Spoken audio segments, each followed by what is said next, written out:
One of the unique treatments that we offer here in Steamboat is converting a previously fused neck into a disc replacement. That is something that can be done and can be done safely. I do commonly. It's not commonly done around the country. There are centers where you can find surgeons that offer that service, but it's few and far between. So the scenario would be a patient who's had a fusion in their neck. Either recently, I've had some patients who have a fusion that they're not particularly happy with, it's painful, or their function is not where they want it to be, and they come and see me about changing it out to a disc replacement. And that can be done early on or more acutely after the fusion surgery. And I've had a number of patients who were unhappy with their fusion. We do the disc replacement, and now their motion is restored and they're much happier and more functional and able to return to activities where they weren't with the fusion. The other scenario that I commonly see is somebody who had a fusion sometime in the distant past, be that a year or more prior to seeing me, and the fusion goes on to what we call a pseudoarthrosis or a non-union. So the fusion never took. There's a spacer in there, there's a plate and screws, the bone doesn't move normally, but it's not completely fused. That's a great scenario to treat those patients with a disc replacement rather than with trying to do another fusion.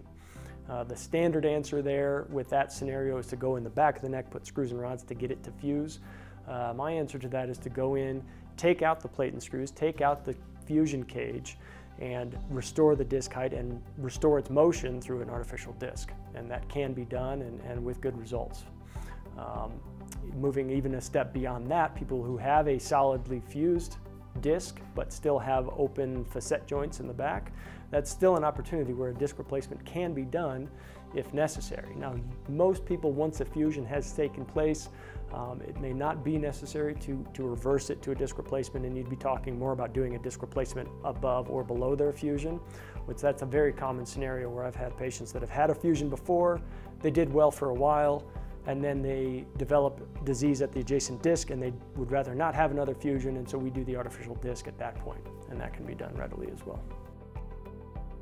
I'll use this model to kind of illustrate the benefits that I believe benefits of disc replacement over fusion. So with a normal neck, this is my normal neck model, patient stands up and you move your head, and what happens when you move, flex and extend your neck is you get this smooth, what I call an arc of motion across each level in the neck. So it's almost like a slinky moving. If you hold either end of a slinky and move it, you have this gentle arc that proceeds through the whole segment of that motion, of that slinky. And so in the spine, it's the same. You're moving and allowing this smooth arc of motion. If you compare that, toss that over there, compare that to a fused neck. This is a model that has some screws and rods fusing across two segments. When you start moving, you can see that where it's fused, it doesn't move.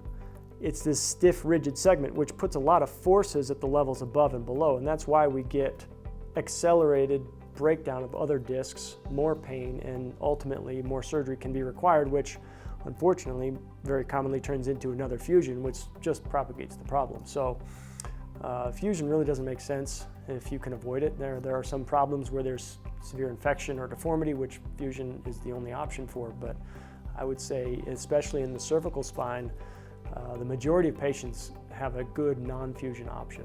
If you've had fusion and you're not happy with it, it's worth looking into whether you can have that fusion reversed or whether you need a disc replacement adjacent to your fusion.